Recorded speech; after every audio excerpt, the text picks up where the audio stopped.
Badri one में अविरत 3 मास तक असाधारण तपश्चर्या करने के बाद भी नीलकंठ वर्णी और ऊपर मानसरोवर जाने के लिए उत्सुक थे और निश्चिंत थे। और यहाँ नीचे ज्योतिर्मठ में बद्रीनाथ मंदिर के पुजारी जी चिंतित थे। पुजारी जी, ऐसा हिमप्रपात तो हर साल शीत ऋतु में होता रहता है, आप इतने चिंतित क्यों हो गए? क्योंकि इस साल शीत ऋतु में एक नन्हा बालक मानसरोवर की ओर चल पड़ा है। हमें यहाँ इतनी संरक्षित जगह पर रहते हुए भी चिंता हो जाती है, तो उसे वहां कितनी चिंता होती होगी, कितना डर गया होगा वो। जिस भूमि पर शीत ऋतु में खड़ा रहना ही मुश्किल है, वहां अपनी यात्रा कैसे करता होगा वो। बर्फ के वीरान रेगिस्तान में केवल 11 साल का मासूम अकेला।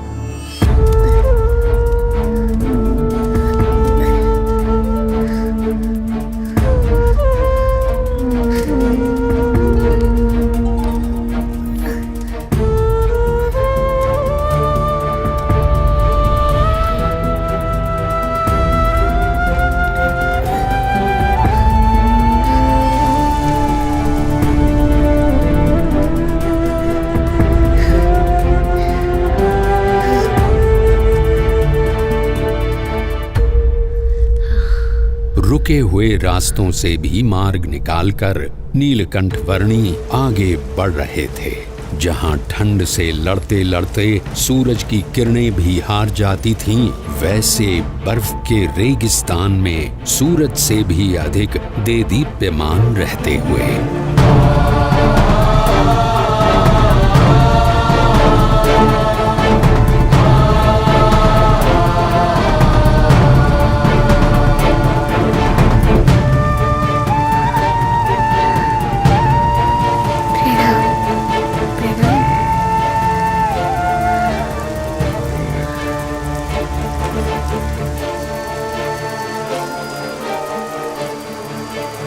सन 1793 की शीत ऋतु के प्रारंभ में नीलकंठ वर्णी ज्योतिर्मठ से बढ़ चले थे और शीत ऋतु के बढ़ते हुए प्रभाव के साथ उनके चरण और आगे बढ़ रहे थे, भारत के उत्तर में तिब्बत में स्थित मानसरोवर की ओर।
किसी भी प्रकार की आपदाओं से ऊपर उठकर अपनी यात्रा को अविरत रखने की स्वाभाविक प्रकृति के अनुसार नीलकंठवर्णी बढ़ चले विश्व के सबसे ऊंचाई पर स्थित प्रदेश तिब्बत में।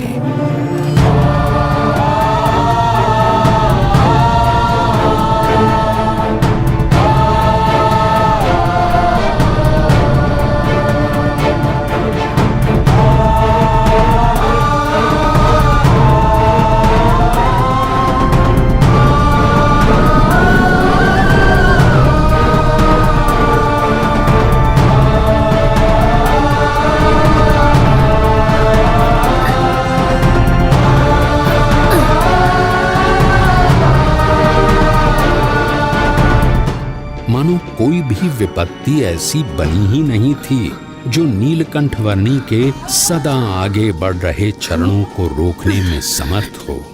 चाहे वो सफेद बर्फ से प्रतिबिंबित होकर आंखों को चौंधिया देने वाली सूरज की किरणें हों या साक्षात मृत्यु के समान उमड़ते बवंडर।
नीलकंठवर्णी ने अपनी यात्रा को जारी रखा हिमालय के शिखरों से भरे हुए प्रदेश तिब्बत में।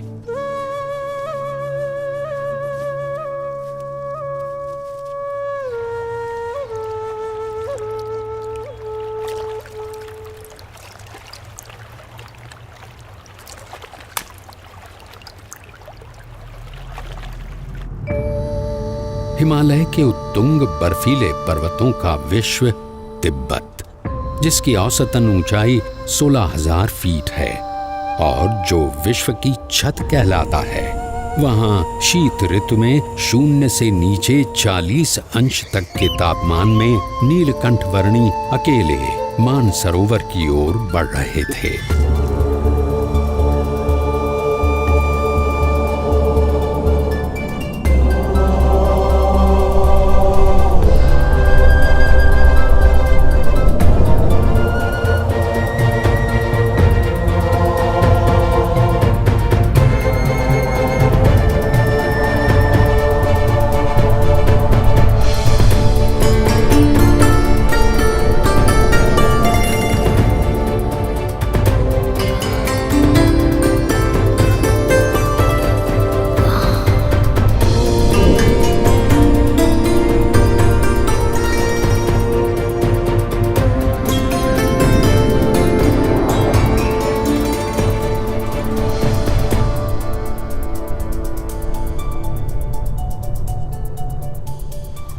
परमात्मनि यो रक्तो विरक्तो अपरमात्मनि।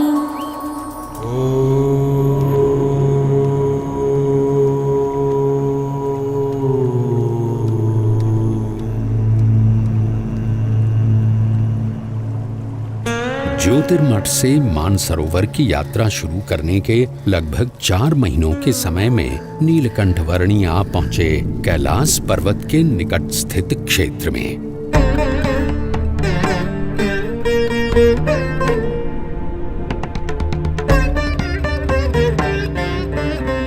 लगभग 21,700 फीट ऊंचे कैलाश पर्वत की तलहटी में राक्षस ताल सरोवर के निकट लगभग 15,000 फीट की ऊंचाई पर स्थित विश्व के सबसे ऊंचे मीठे जल के सरोवर मानसरोवर